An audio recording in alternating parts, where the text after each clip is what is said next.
ఇక్కడైతే నేను దోశలైతే పోసేస్తున్నాను బ్రేక్‌ఫాస్ట్‌కి. ఇంకా మా ఇంట్లో అయితే ఈరోజు ప్లెయిన్ దోసనే అనమాట. ఇంకా వేరే ఏమీ చేయట్లేదు. అంటే ప్లెయిన్ దోసలోకి చట్నీ మాత్రమే. చూడండి ఎంత మంచిగా క్రిస్పీగా కాల్చుకుంటున్నాననమాట. నాకు క్రిస్పీగా ఉంటే దోస చాలా చాలా చాలా ఇష్టం. అంటే దీంట్లో ఎగ్ దోస కూడా వేసుకోవచ్చు. కాకపోతే ఏంటంటే నాకు ఈరోజు ఎందుకో ప్లెయిన్ దోసలో విత్ పుట్నాల చట్నీ తినాలని ఉంది. అందుకోసం అని చెప్పేసి దోసలైతే పోసుకున్నానండి. ఫోటో కోసం అనమాట ఈ పోజు. ఇక్కడ వంకాయలైతే మనం మంచిగా ఫ్రై చేసుకుంటే కర్రీ చాలా చాలా టేస్టీగా ఉంటుంది. ఫస్ట్ ఆయిల్ అయితే వంకాయలని మనము ఫ్రై చేసుకుందాం. కొంచెం కలర్ చేంజ్ అయినాక తీసి పెట్టేసుకుందాం. ఓకేనా? దీంట్లో జీడిపప్పు కూడా వేసి ఫ్రై చేసుకోవాలండి. కొంచెం ఏమంటారు గోల్డెన్ బ్రౌన్ కలర్ కూడా అవసరం లేదు. అప్పుడే మనకు మసాలాలన్నీ మంచి స్మెల్ వస్తాయి. అప్పుడు దించేసుకుంటే చాలు. ఇప్పుడు మనము తాలింపులో ఉల్లిగడ్డలు కొంచెం ఫ్రై అయిన తర్వాత మనం వేసుకున్న పేస్ట్ వేసేయాలి. కారం, ఉప్పు, పసుపు వేసుకొని ఆ పేస్ట్లో కొంచెం మనం కలుపుకుంటే కొంచెం ఫ్రై అయిన తర్వాత వాటర్ అనేది యాడ్ చేసుకోవచ్చు ఫ్రెండ్స్. చాలా చాలా టేస్టీగా ఉంటుంది. హాయ్ అండి, ఇది రోజు నా రొటీన్ బ్లాగ్ అనమాట. ఈరోజు మార్నింగ్ నుంచి ఆఫ్టర్నూన్ వరకు ఏమేమి పనులు చేస్తాను మొత్తం కూడా ఈ వీడియోలో చూసేసేయండి. అయితే పొద్దున్నే బ్రష్ చేస్తుంటే పైనుంచి దబ్బని ఒక సౌండ్ వచ్చి అలోవెరా అయితే పడిపోయిందండి. మేము అలోవెరా ఎందుకు పెట్టామంటే నరదిష్టి తగలకుండా ఉంటుందని చెప్పేసి అలోవెరా మేము మూలకైతే కట్టాము. అది ఎలా పడిపోయిందో ఏమో అర్థం కాలేదు, కానీ మొత్తానికైతే చూడండి ఎంత పెద్ద అలోవెరా చెట్టు ఇది దెబ్బకి పడిపోయిందనమాట. కట్టి 10 days కూడా కాలేదు. అంటే మా ఇంటికి ఎంత నరదిష్టి ఉందనేది నాకు అర్థమైపోయిందనమాట. ఈ విధంగా నాకైతే మస్తు బాధ అనిపించింది. పొద్దున్న ఇదేం కర్మరా బాబు అనుకున్నాను. తర్వాత ఇంకా బ్రేక్ఫాస్ట్ చేసి నేను టాబ్లెట్ వేసుకొని టీ కూడా తాగేసానండి. తాగిన తర్వాత చట్నీ అయితే ప్రిపేర్ చేస్తున్నాను అనమాట. ఈరోజు నేను మా ఇంట్లో దోశ తర్వాత పుట్నాల చట్నీ అయితే చేస్తున్నాం. దానికోసం అన్నమాట ఈ ప్రిపరేషన్. ఇక్కడేమో పచ్చిమిర్చి తర్వాత కొంచెం ఎండు కొబ్బరి ఒక 2 టేబుల్ స్పూన్ ఎండు కొబ్బరి వేసి 2 కూడా ఫ్రై చేసుకుంటున్నాను. పుట్నాలు లైట్గా ఫ్రై చేసుకుంటే చాలండి. ఎందుకంటే ఆల్రెడీ పుట్నాలు ఫ్రై అయ్యే ఉంటాయి కాబట్టి నేను జస్ట్ లైట్గా ఫ్రై చేసి పెట్టుకున్నాను. ఇంకా దోశ పిండిలోకి అయితే ఉప్పు తర్వాత వంట సోడా 2 కూడా వేసేసి కలుపుకున్నాను అనమాట. యాక్చువల్లీ ఏంటంటే నేను ఎప్పుడు దోశ పిండి వేసినా కానీ చాలా ఎక్కువ వేసుకుంటాను. ఇక్కడ ఏంటంటే కొబ్బరి, పచ్చిమిర్చి, పుట్నాలు, చింతపండు తర్వాత ఉప్పు ఇవి మాత్రమే వేసానండి. చాలా చాలా టేస్టీగా ఉంటుంది ఫ్రెండ్స్. ఒక్కసారి అయితే మీరు ట్రై చేయండి. సూపర్ టేస్టీగా ఉంటుంది. కాకపోతే పచ్చిమిర్చి అనేది కొంచెం కారం ఉండాలన్నమాట. కారం ఉంటేనే మన పుట్నాల చట్నీ, అసలు పల్లీల చట్నీ పనికిరాదు, అంత టేస్టీగా ఉంటుంది. చూడండి పొద్దునేమో అలోవెరా పడిపోయింది, ఇప్పుడేమో చట్నీ గిన్నెలో పోస్తుంటే చట్నీ కింద పడిపోయింది. ఏందో ఈరోజు నాకు ఏ మాత్రం అసలు బాగాలేదనిపించింది. ఇంకా మొత్తానికైతే అది నీట్గా చేసి తాలింపు అయితే వేసానండి. ఇక్కడ బాబు కోసం అని దోశలు వేస్తున్నా. వాడు స్కూల్కి వెళ్ళాలి కదా, స్కూల్ టైం అవుతుంది. అందుకోసం అని చెప్పేసి ఇంకా జాగ్రత్తగా అయితే దోశ అయితే వేస్తున్నాను అనమాట. ఎందుకంటే చినిగిపోయిందంటే ఇంక పాపం పొద్దున్నే డిసప్పాయింట్ అవుతాం కదా. అందుకోసం అని చెప్పేసి నిదానంగా అయితే ఇక్కడ దోశలు అయితే పోస్తున్నా. అప్పటికి కూడా అంటుకొని వస్తుంది నేను ఎప్పుడైనా సరే ఫస్ట్ దోశ నేను మా వాడికి తినిపియాను అనమాట. ఇది ఫస్ట్ దోశ కాబట్టి ఇది ఇంకా పక్కన పడేస్తాను. ఎప్పుడు వేసినా కానీ మా బాబుకి ఫస్ట్ దోశ మాత్రం అస్సలు తినిపియాను. మేమన్నా తింటాం కానీ వాడికైతే అస్సలు తినిపియం. ఏదైనా సరే దోశనే కాదు ఏదైనా సరే తినే ఐటమ్ ఫస్ట్ నేను తిన్న తర్వాతనే బాబుకి పెడతాను అనమాట. ఇంకా అది పక్కన పెట్టేసి తర్వాత మా బాబుకి అయితే తొందరగా దోశ అయితే వేసేస్తున్నానండి. వానికి చూడండి ఎంత బాగా వచ్చేసిందో. ఇంకా ఈ దోశ తినిపించేసి ఇంకొక దోశ వేసి చిన్న దోశ వేసి తినిపించి వాడినైతే స్కూల్కి పంపించేస్తాను. ఇప్పటికే లేట్ అయిపోయిందని చెప్పి వాడు అరుస్తూ ఉన్నాడు, కొంచెం తొందరగా చేయి మమ్మీ అని చెప్పేసి. ఇంకా బాబుకి అయితే చట్నీ వేసి దోశ అయితే పెట్టి నేనే తినిపించేస్తాను అనమాట. వాడు తింటే కొంచెం లేట్ తింటాడు, నేనైతే స్పీడ్గా తినిపించేస్తాను కాబట్టి ఇంకా నేనే వాడికి తినిపించేస్తాను అనమాట. ఇంకా తినేసి మా బాబు రెడీ అయ్యి ఇదిగోండి ఇక్కడ వెళ్తున్నాడు చూడండి స్కూల్కి అయితే వాళ్ళ నాన్న తీసుకెళ్ళిపోతున్నాడు అనమాట. ఇంకా బాబు వెళ్ళిపోయిన తర్వాత ఏంటంటే నాకు ఇంట్లో పనులు ఉంటాయి కదండి, ఇంక ఇల్లు ఊడ్చే పనులు అయితే ఉంటాయి. ఫస్ట్ బాబు పోగానే ఎక్కడివి అక్కడ సర్దేసుకుంటాను. సర్దేసుకున్న తర్వాత ఇంకా ఇల్లు ఊడడం అయితే స్టార్ట్ అవుతుంది అనమాట నాది. బాబు ఉన్నంత వరకు అయితే నా బాబు ఉన్నంత వరకు అయితే నేను ఏ పని కూడా చేయను. జస్ట్ వానికి రెడీ చేసి వానికి స్నానం చేపించి తినిపించి పంపించడం వరకే నా డ్యూటీ. వాడు వెళ్ళిన తర్వాత నా అసలైన డ్యూటీ అనేది స్టార్ట్ అవుతుంది అనమాట. ఇంకా నేనైతే ఇక్కడ తొందరగా అన్ని రూమ్స్ అన్నీ కూడా ఊడ్చేస్తాను. నాకు ఇల్లు ఊడకపోతే మాత్రం ఇంకా ఏది కూడా చేయబుద్ధి కాదు. కానీ స్కూల్ టైంలో మాత్రం ఖచ్చితంగా ఇల్లు ఊడవకుండానే మొత్తం రెడీ అయినాక అన్నీ మా బాబు స్కూల్కి వెళ్ళిన తర్వాతనే రెడీ చేసుకుంటాను. అదే హాలిడే మాత్రం ఖచ్చితంగా ఇల్లు ఊడ్చిన తర్వాతనే టిఫిన్ చేస్తామన్నమాట. ఇల్లు ఊడ్చి మొత్తం నీట్ అయిన తర్వాతనే టిఫిన్ అనేది చేస్తాము. అయితే మీకు అక్కడ నేను నా చేతిలో ఉన్న ట్రైప్యాడ్స్ గురించి కూడా నేను మీకు చెప్పాలండి. యాక్చువల్లీ ట్రైప్యాడ్స్ నేను తీసుకున్నాను కానీ ఒక్కసారి కూడా యూజ్ చేయలేదు. ఒకసారి ఏమో మీషోలో తీసుకున్నాను, ఒకసారి ఏమో అమెజాన్లో తీసుకున్నాను. అసలు నాకైతే అనవసరంగా తీసుకున్నానా ఈ ట్రైప్యాడ్స్ అని చెప్పి అనిపించింది అనమాట. అసలు యూజ్ లేదండి. దానికంటే చిన్నవి మన సెల్ఫీ స్టిక్స్ చాలా బెటర్ అని నాకు అనిపిస్తుంది ఎందుకో ఏమో. వాటికంటే నాకు తీసుకోవడం రాలేదా, లేకపోతే అంటే సెలెక్ట్ చేసుకోవడం రాలేదా, లేకపోతే నేనే అట్లాంటి వరస్ట్ ట్రైపాడ్స్ తీసుకున్నానా అని చెప్పేసి నాకే అర్థం కాలేదు. ఇంక ఎంతసేపు నేను చేతిలో పట్టుకొని వీడియోస్ చేయడమే. మొత్తానికైతే ఈ విధంగా అన్ని రూమ్స్ కూడా నీట్గా అయితే ఊడ్చేసుకున్నానండి. అక్కడ బెడ్రూమ్ ఊడ్చిన తర్వాత ఇక్కడ వచ్చేసి హాల్లో అనమాట. చూసారా నా బాధలు, నా తిప్పలు మీకు అర్థమవుతున్నాయా అండి?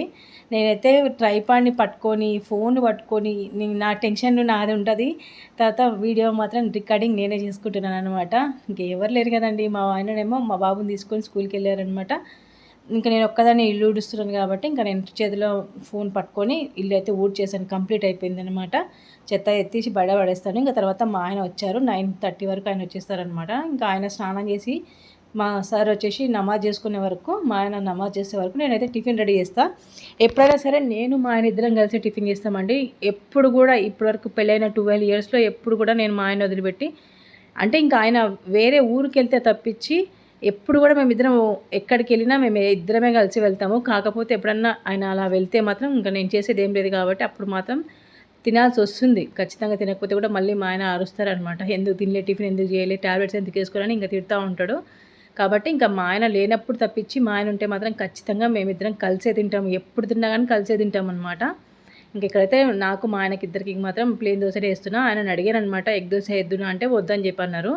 ఎందుకంటే మార్నింగే హెవీగా ఉంటుంది, వద్దు ఎగ్ దోశ అని చెప్పేసి అంటే సర్లే అయితే ఆనియన్ దోశ వేద్దునా అంటే టైం పడుతుంది, ఏమొద్దు నాకు ఆఫీస్ టైం అవుతుంది అని అంటే సరే అని చెప్పేసి ఇక్కడైతే ప్లేన్ దోశనే వేస్తున్నానండి. ఇంకా ఆయన నమాజ్ చేసుకొని వచ్చే వరకు ఇంకా మేమిద్దరం అయితే టిఫిన్ అయితే చేస్తాము. చూడండి ఎంత క్రిస్పీగా ఉంటాయంటే నిజంగా చెప్తున్నా, నేను చేసినట్లు చట్నీ ఎవరు చేయరేమో అనిపిస్తుంది నాకు.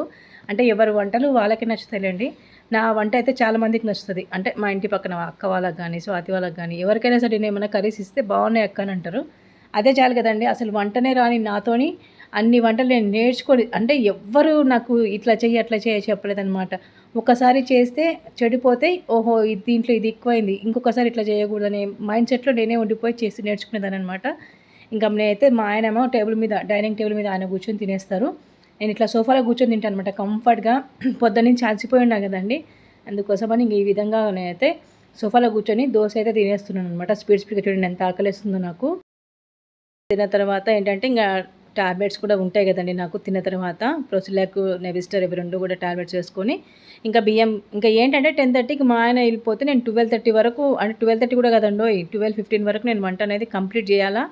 రెడీ అయిపోయి మా బాబుని తీసుకొని రావాలన్నమాట. ఇంకా అంటే 1.5 అవర్ వేసుకోండి, నాకు టైం ఉండేదే 1.5 అవర్. ఈ 1.5 అవర్లో 2 కర్రీస్ చేయాలి. అంటే పప్పు, చారు అట్లాంటివి ఏమైనా ఉంటే ఫ్రైస్ ఏమైనా చేయాలి. అది పప్పు చేసినా కానీ ఏదైనా కర్రీ అయితే ఖచ్చితంగా అనమాట. మీరు ఇప్పుడు చూసింది నిజమే, నేను బియ్యం తింటూ ఉంటాను అప్పుడప్పుడు. ఏంటో అండి అది ఎంత మర్చిపోవాలనుకున్నా కానీ మర్చిపోలేకపోతున్నా, బియ్యం మానేయలేకపోతున్నా. కానీ బియ్యం తినడం మంచిది కాదని తెలుసు. కొన్ని విషయాలు ఏంటంటే తెలిసి కూడా మనము అట్లనే చేస్తూ ఉంటాం అనమాట. అంతే, ఇంకా దానికి మనం ఏం చేయలేము. మొత్తానికైతే ఇక్కడ బియ్యం అయితే కడిగి పెట్టేశానండి. ఇంకా బియ్యం కడిగేసి మొన్న వంకాయలు తీసుకున్నాం అనమాట. వంకాయలు తీసుకున్న తర్వాత అవి కర్రీ చేద్దామని చెప్పేసి వంకాయలు కూడా ఫ్రిడ్జ్లో నుంచి తీస్తా. అయితే దోశపిండి కొంచెం మిగిలిందండి. ఆ దోశపిండి ఇంకా మనం ఫ్రిడ్జ్లో పెట్టేద్దామని చెప్పేసి మళ్ళీ ఎప్పుడన్నా ఒక 2-3 దోశలైనా అవుతాయి కదా అన్నట్టు ఇంకా బాక్స్లో పెట్టేసి ఫ్రిడ్జ్లో అయితే పెట్టేశానమాట. ఎప్పటికైనా మనకు ఇన్స్టెంట్గా తినాలి అనిపిస్తే ఎమ్మటే బాక్స్ తీసేసి తినవచ్చు. ఇప్పుడు ఫ్రిడ్జ్ టూర్ నేనేం చేస్తలేనండో ఈ బాబోయ్. అయితే ఫ్రిడ్జ్ టూర్ ఎప్పుడైనా చేస్తానులేండి. ఇప్పుడు వరస్ట్గా ఉందనమాట, ఫ్రిడ్జ్ చాలా భయంకరంగా ఉంది. ఇంకా వంకాయలు అయితే తీసుకున్నానండి. వంకాయలు తీసుకొని మొత్తం మంచిగా శుభ్రంగా కడిగిన తర్వాత కట్ చేయడం స్టార్ట్ చేస్తాను. మీలో ఎంతమందికి గుత్తి వంకాయ అంటే ఇష్టం చెప్పండి. నాకు కూడా ఇష్టమే, బట్ ఏంటంటే కొంచెం మసాలా ఎక్కువ ఉంటుంది కాబట్టి ఎప్పుడు తిన్నా కానీ ఒక్కటే పూట తింటారు. ఇంకొక పూట ఏంటంటే వంకాయలు తినను, ఓన్లీ గ్రేవీ వేసుకొని తింటారనమాట. చాలా చాలా టేస్టీగా చేస్తానండి. నాకు కూడా చాలా ఇష్టము, కాకపోతే ఎక్కువ తినను అనమాట. ఎంత తినాలో అంతే, లిమిటెడ్, ఏం తిన్నా లిమిటెడ్ అనమాట. ఇంకా నేను ప్లేట్లో అయితే నేను వాటర్ వేసుకొని మంచినీళ్ళు వేసుకొని దాంట్లో ఉప్పు వేసుకొని ఇంకా నేనైతే 4 వైపు అంటే మనం గుత్తి వంకాయ కట్ చేసుకుంటాం కదండి, ఇంకా ఆ విధంగా అయితే కట్ చేసుకుంటున్నాను. పుచ్చులు ఉన్నాయేమో అని ఇక్కడ చూసి అయితే కట్ చేస్తున్నానండి. ఎందుకంటే పుచ్చులు అంటే మళ్ళీ కర్రీ మొత్తం వేస్ట్ అయిపోతుంది, టేస్ట్ కూడా బాగుండదు కదా. ఇంక ఇక్కడ ఏంటంటే నేను బాండి తీసుకొని దాంట్లో పల్లీలు, ఎండు కొబ్బరి, ధనియాలు, నువ్వులు, మెంతులు, తర్వాత జీడిపప్పు, చెక్క, లవంగాలు, తర్వాత ఇలాచి ఇవన్నీ కూడా వేసుకొని మంచిగా అయితే నేను ఫ్రై చేసుకుంటున్నానండి. ఎంత మంచిగా ఫ్రై చేసుకుంటే కూర అనేది అంత టేస్టీగా ఉంటుంది. ఒక్కసారి అయితే మీరు నేను చెప్పినట్లు ట్రై చేయండి. మీరే అంటారు చాలా బాగా చేసావు అక్క, సూపర్ టేస్టీగా ఉంది కర్రీ అని అంటారు. అంత బాగుంటుంది అనమాట. ఒక్కసారి నేను చేసే ప్రాసెస్లో చేయండి, సూపర్ టేస్టీగా ఉంటుంది. ఖచ్చితంగా మీరు లొట్టలేసుకుంటూ తింటారు. మొత్తం వంకాయ కూర మొత్తం కతం పెట్టిస్తారు. అంత బావుంటది. ఇక్కడైతే నేను కొంచెం వాటర్ ఏసుకొని మొత్తం అయితే ఫ్రై చేసి పక్కన పెట్టుకున్నానండి. ఫైన్ పేస్ట్ లాగా చేసుకోండి. అయితే ఆయిల్‌లో ఏంటంటే అప్పుడప్పుడు ఇట్లా ఉల్లిగడ్డలు అవన్నీ ఉంటాయి కదా! ఇంక ఆయిల్‌లో అయితే తీసి పక్కన పెట్టాను. ఆయిల్ హీట్ ఎక్కిన తర్వాత మనము ఫ్రై చేసుకున్న అదే కట్ చేసుకున్నాం కదండీ వంకాయలు అవి వేసుకొని అయితే ఫ్రై చేస్తాననమాట. కొంచెము చూసుకోండి. తుడుచుకొని వేసుకుంటే ఇంకా బెటర్. లేదంటే చిట్పటా చిట్పటా అని చెప్పేసి మన మీదకి ఎగిరి ఎగిరి పడతాయన్నమాట అవి. అవి ఇంత ఉండవు గానీ మన మీద ఎగిరి ఎగిరి పడుతుంటాయి. అందుకే కొంచెం చూసుకొని కట్ చేసుకుంటే చాలా చాలా బెటర్ అండి.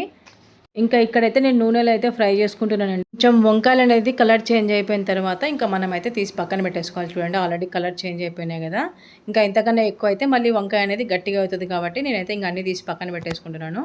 తీసి పక్కన పెట్టేసుకున్న తర్వాత ఇప్పుడు మనం కొంచెం ఆయిల్ అనేది ఉంచుకోవాలి. ఉంచుకొని మనం తాలింపు గింజలు, ఉల్లిగడ్డ, పచ్చిమిర్చి, తర్వాత కరివేపాకు ఇవన్నీ కూడా వేసుకొని మంచిగా ఫ్రై చేసుకోవాలండి. ఎంత మంచిగా అంటే అంత మంచిగా ఫ్రై చేసుకోవాలి. గోల్డెన్ బ్రౌన్ కలర్‌లో రావాలనమాట. దీంట్లో బిర్యానీ ఆకు ఏస్తే మాత్రం సూపర్ టేస్టీగా ఉంటదండి. తర్వాత కొంచెం అల్లం వెల్లుల్లి పేస్ట్ కూడా వేసుకోవాలి. తర్వాత మనం మిక్స్ పట్టుకున్నాం కదా! ఆ పేస్ట్ మొత్తం కూడా వేసుకొని మంచిగా ఫ్రై చేసుకోవాలి. దీంట్లో పసుపు, కారము, ఉప్పు ఏసుకొని మళ్ళీ మంచిగా ఫ్రై చేసేసుకోవాలి. మనం మిక్సీ పట్టుకున్నాం కదండీ! అదే దాంట్లో కొంచెం వాటర్ అనేది యాడ్ చేసుకొని అవే జార్‌లో నుంచి తీసి వాటర్ అయితే పోసుకొని మంచిగా కలుపుకోవాలనమాట. ఇవి కొంచెం కుతకుతలాడుతున్నప్పుడు మనం ఏం చేయాలంటే నిమ్మకాయ కొంచెం నానబెట్టుకోవాలండి. ఒక చిన్న నిమ్మకాయ సైజ్ అంత నిమ్మకాయ నానబెట్టుకొని మనకి ఎంతైతే క్వాంటిటీ కావాలో అంత క్వాంటిటీ చింతపండు నీళ్ళైతే పోసేసుకోవాలి. పోసుకొని మంచిగా ఉడుకుతున్నప్పుడు ఇట్లా వంకాయలు వేసుకోవాలనమాట. మీరు స్పీడ్‌గా వేసుకున్నారనుకోండి నా చెయ్యి కాలింది ఆ టైంలో ఆయిల్ పడి. మీ చేయి కూడా కాలుతది కాబట్టి కొంచెం నిదానంగా వేసేసుకోండి. ఓకేనా ఫ్రెండ్స్? ఇక్కడ కలర్ చేంజ్ అయిపోయింది కదా! ఇంకా అక్కడ కూర అయిపోయిందనమాట. ఇంకా బాబుని తీసుకొద్దామని చెప్పేసి నేనైతే బండి స్టార్ట్ చేసుకొని అయితే స్కూల్ దగ్గరికి వెళ్తున్నాను. చూడండి చాలా స్పీడ్‌గా వెళ్ళిపోతాను నేనైతే. కానీ అంత స్పీడ్‌గా వెళ్ళకూడదు. బట్ టైం అయితుంది కదండీ! అప్పటికే 12:15 12:20 అయితుంది. అయితే బాబుని తీసుకొని వచ్చిన తర్వాత మళ్ళీ కొత్తిమీర వేయడం మర్చిపోయానని చెప్పి కొత్తిమీర వేశాననమాట. చూడండి ఎంత యమ్మీగా ఉందో కర్రీ. సూపర్ టేస్టీగా ఉంటుంది. ఫస్ట్ ముద్ద నేనే తింటున్నాననమాట. చాలా చాలా బాగుంది. ఇంకా మొత్తానికైతే ఈరోజు మా ఇంట్లో అన్నము, వంకాయ కర్రీ అదే మసాలా వంకాయ కర్రీ, తర్వాత పెరుగు ఇవే అనమాట ఈరోజు స్పెషల్. నా వీడియో మీకు నచ్చితే లైక్ చేయండి, షేర్ చేయండి, సబ్స్క్రైబ్ చేయండి. Thank you so much for watching. Bye bye friends.